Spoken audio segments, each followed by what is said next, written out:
Friends, आज की video में मैं आपको लोगों के लिए क्यूएसवी यानी कि क्वांटिटी सर्वेइंग एंड वैल्यूएशन का जो है चैप्टर नंबर 1 और 2 का जो है वन लाइनर क्वेश्चन लेकर आया हूँ। इसमें टोटल 50 क्वेश्चन लगभग होने वाले हैं, जिसके द्वारा हम लोग जो है पूरे दोनों चैप्टर को पूरा कवर कर लेंगे। तो हमारा पहला क्वेश्चन है कि हमारा पहला क्वेश्चन है, किसी प्रोजेक्ट में लगने वाली कॉस्ट का पूर्वानुमान लगाना कहलाता है। यानी कि जो हमारा प्रोजेक्ट बनने वाला है उसमें कितनी कॉस्ट आने वाली है, इस चीज़ का हम लोग जो है पता लगाना क्या कहलाता है, वो हमारी प्रक्रिया कहलाती है एस्टीमेट। दूसरा हमारा क्वेश्चन है,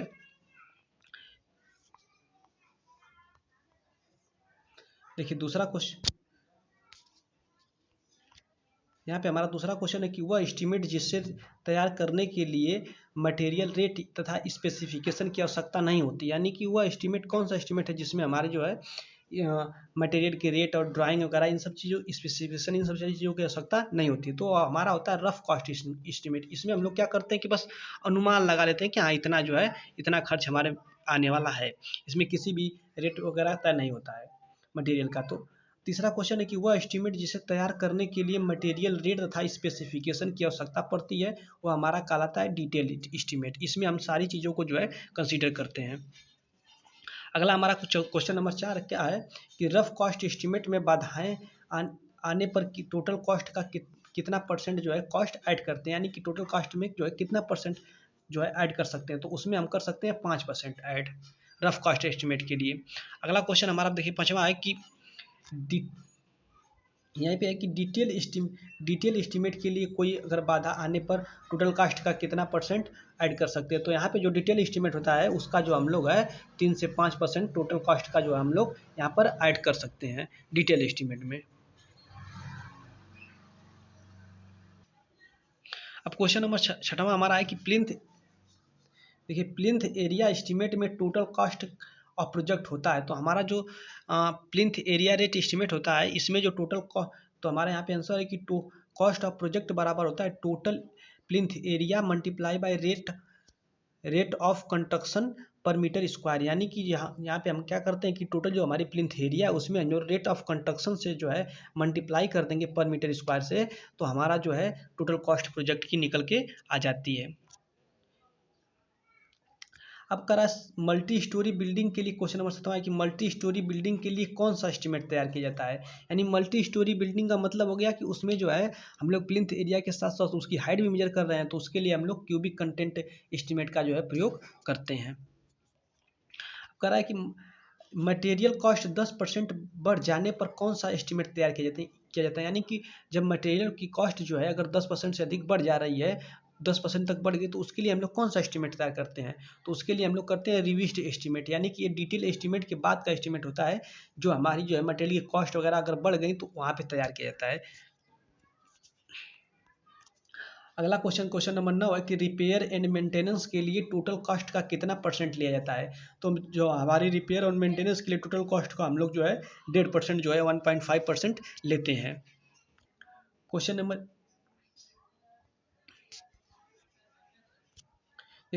10वां, यदि कंस्ट्रक्शन के दौरान कोई नया कार्य उसी प्रोजेक्ट में जोड़ा जाता है तो उसके लिए कौन सा एस्टीमेट तैयार किया जाता है। यानी कि कोई नया कार्य आप ऐसा है कि जैसे हम लोग कोई भी अगर कंस्ट्रक्शन काम करा रहे हैं, अगर उसमें जो है टेंडर में हमारे मान लीजिए प्रोजेक्ट के टेंडर में अगर कुछ चीज़ें नहीं जुड़ी, अगर हम अलग से जुड़वा रहे हैं उसको जो है प्रोजेक्ट में नया कार्य कोई जोड़ रहे हैं, तो उसके लिए हम लोग जो एस्टीमेट तैयार करते हैं उसे हम लोग बोलते हैं सप्लीमेंट्री एस्टीमेट। इसे हिंदी में हम लोग जो है पूरक एस्टीमेट भी कहते हैं। अगला है कि क्वेश्चन नंबर 11 CPWD द्वारा जो उपयोग की जाने वाली एस्टिमेशन की विधि है। तो जो हमारे देखिए एस्टिमेशन की 2 मेथड होते हैं, यानी 2 विधियां हैं। पहली होती है long wall and short wall method और दूसरी होती है सेंटर लाइन मेथड। तो जो हमारा जो है CPW विभाग है वो जो है करता है, वो जो प्रयोग करता है वो होती है long wall and short wall method. इसी को जो है हम लोग इन टू इन और out to out method, out to out और and in to in method भी जो हम लोग इसको बोलते हैं। अगला क्वेश्चन है क्वेश्चन नंबर 12 कि वह एरिया जितने में हम अपने भवन का निर्माण करते हैं वो कहलाती है। तो वो एरिया हमारी प्लिंथ एरिया कहलाती है। देखिए क्या होता है कि इतनी मान लीजिए हमारी पे टोटल हमारा जो है ज़मीन है, जो टोटल हमारी ज़मीन होती है इसे हम लोग प्लॉट एरिया बोलते हैं, इसे हम लोग बोलते हैं प्लॉट एरिया। और जो हमारा जितने एरिया में हम लोग जो अपनी पूरी अब पूरी भवन एरिया में तो हम लोग भवन का निर्माण करेंगे नहीं, तो जितने एरिया में हम लोग जो इतना भवन का निर्माण कर रहे हैं इसे हम लोग बोलते हैं प्लिंथ एरिया।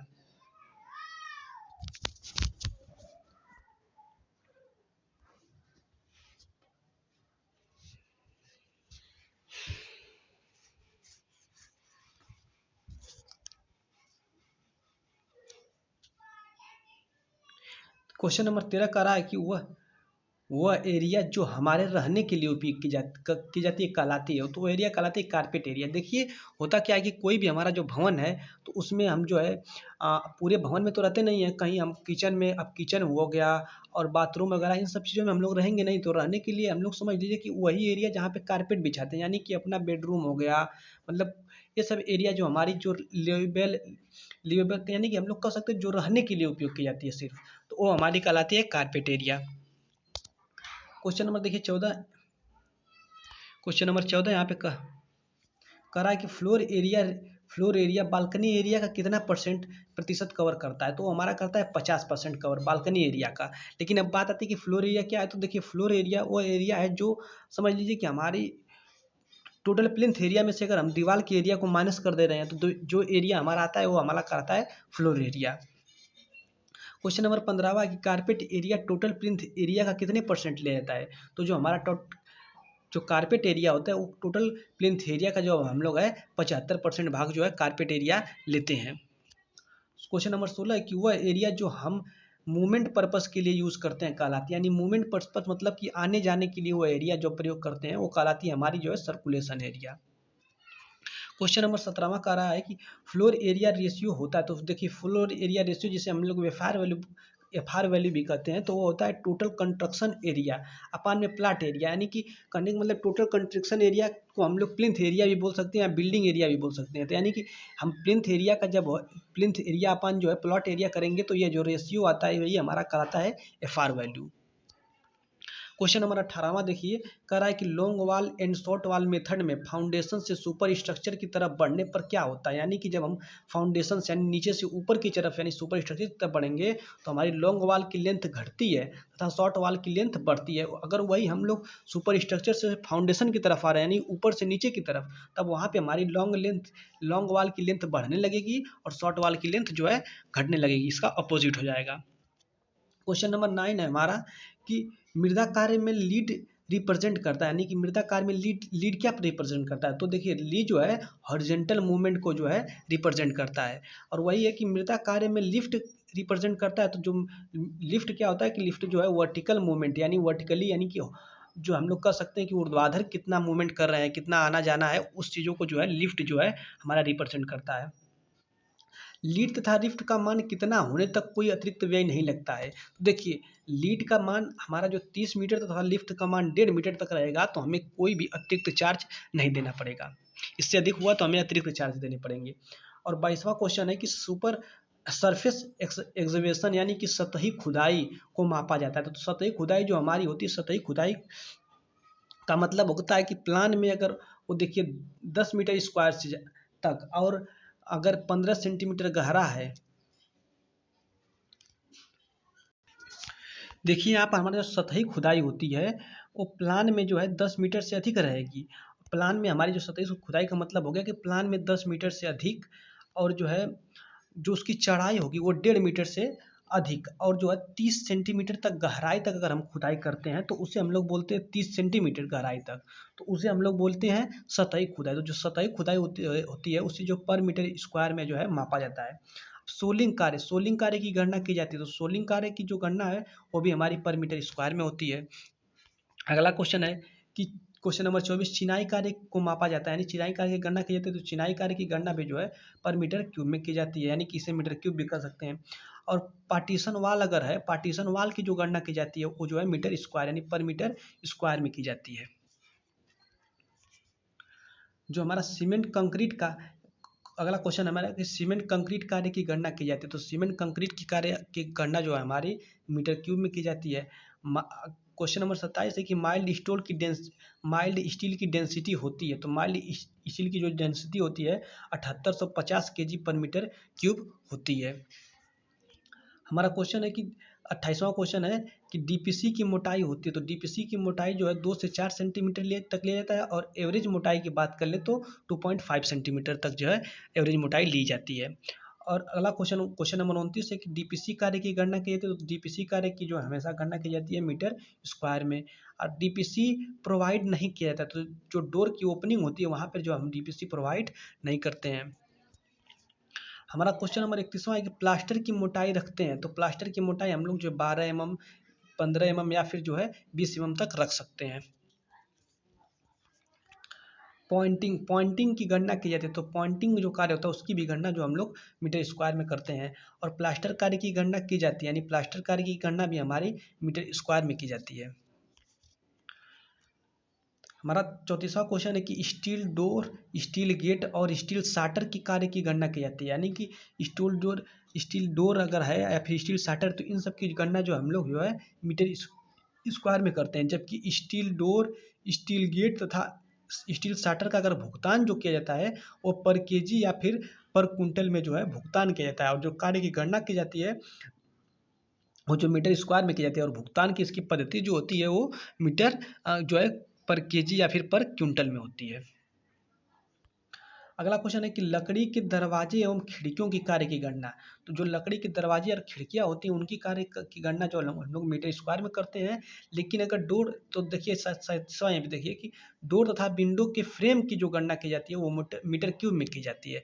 जबकि लकड़ी के दरवाजे या खिड़कियां हैं तो उनकी कार्य की गणना तो हम मीटर स्क्वायर में करेंगे, लेकिन अगर वही डोर तथा विंडो के जो फ्रेम बनाए जाते हैं उसकी गणना जो की जाती है वो जो है मीटर क्यूब में की जाती है।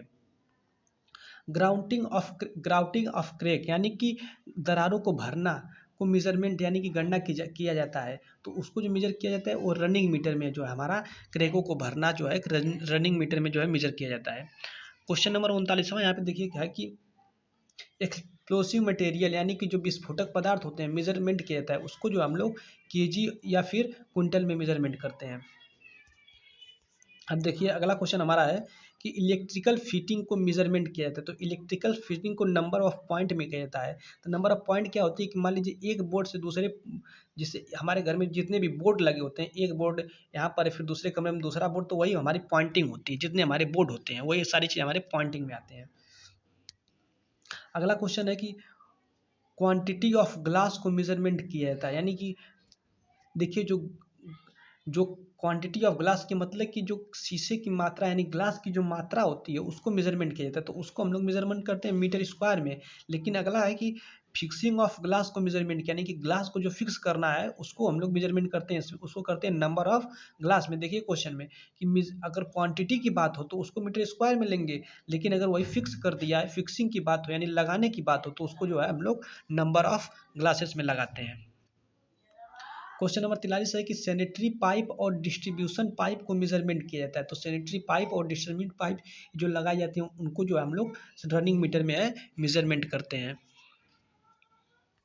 अगला कर रहा है टोटल एरिया का कितना प्रतिशत बढ़ जाता है यदि कॉर्गेटेड एस्बेस्टस सीमेंट सीट को जो है पेंट करें, तो यानी कि जब टोटल एरिया का कितना परसेंट बढ़ जाएगा अगर हम उसको जो है पेंटिंग कर रहे हैं वो भी किस सीट पे, कॉर्गेटेड एस्बेस्टस सीमेंट सीट पे करेंगे, तो वहाँ पे हमारा जो है 20% बढ़ जाएगा। और अगला क्वेश्चन देखिए यहाँ पर है कि 45वां क्वेश्चन हमारा कि यदि कोरगेटेड स्टील सीट को अगर हम पेंट करें तो टोटल एरिया का कितना परसेंट बढ़ेगा, तब अगर वही हमारा सीमेंट कोरगेटेड सीट है तो वहाँ पे 20% बढ़ेगा, लेकिन जबकि वही कोरगेटेड स्टील सीट है तो वहाँ पे 14% बढ़ जाएगा। और यदि वही जो है सेमी कोरगेटेड सीट है तो वहाँ पे जो है पेंट करेंगे तो टोटल एरिया का हमारा जो है 10% बढ़ जाएगा। यानी ये चीज़ों को ध्यान देना है कि अगर हमारा वही देखिए अगर हमारा कोरगेटेड सीमेंट सीट है तो सीमेंट सीट है तो उसके लिए हमारा 20% बढ़ेगा एरिया, और ये वही अगर हमारा कोरगेटेड स्टील सीट है तो उसके लिए अगर पेंट करेंगे तो 14% बढ़ेगा। जबकि वही अगर हमारा सेमी कोरगेटेड सीट है तो उसको पेंट करेंगे तो उसका 10% बढ़ जाता है। अब देखिए यहाँ पे कुछ नोट पॉइंट हमने लिखवाया कि डिग्री ऑफ एक्यूरेसी यानी कहाँ तक एक्यूरेसी होती है, तो अगर हम भार की बात करें तो should be measure nearest to 1 kg और 0.001 टन्स, यानी कि जो हमारा वेट यानी भार की गणना जो है हम लोग नियरेस्ट लगभग 1 kg तक की जो करते हैं, नियरेस्ट यहाँ तक एक्यूरेसी होनी चाहिए। और लेंथ की बात करें तो should be measured nearest to 1 centimetre और 0.01 मीटर, यानी कि जो हमारा लेंथ है, लंबाई को मापते हैं, वो 1 सेंटीमीटर तक नियरेस्ट हम कम से कम डिग्री ऑफ एक्यूरेसी रखते हैं, कम से कम जो है 1 सेंटीमीटर तक जो हमारा एक्यूरेट रहना चाहिए। अगला है कि एरिया की अगर बात करें तो एरिया जो होता है should be measured nearest to 100 centimetre square या और 0.01 मीटर स्क्वायर तक जो हमें ये हमारा नियरेस्ट होना चाहिए। अब अगला है कि वॉल्यूम में अगर आयतन की बात करें तो should be measured nearest to 0.01 metre cube और 10,000 सेंटीमीटर क्यूब हो जाएगा ये हमारा जो है वॉल्यूम। और अगला है कि वुड वर्क यानी कि लकड़ी कार्य की गणना जो हम लोग करते हैं should be nearest to 2 mm, यानी कि 2 mm तक जो है इसकी एक्यूरेसी होनी चाहिए।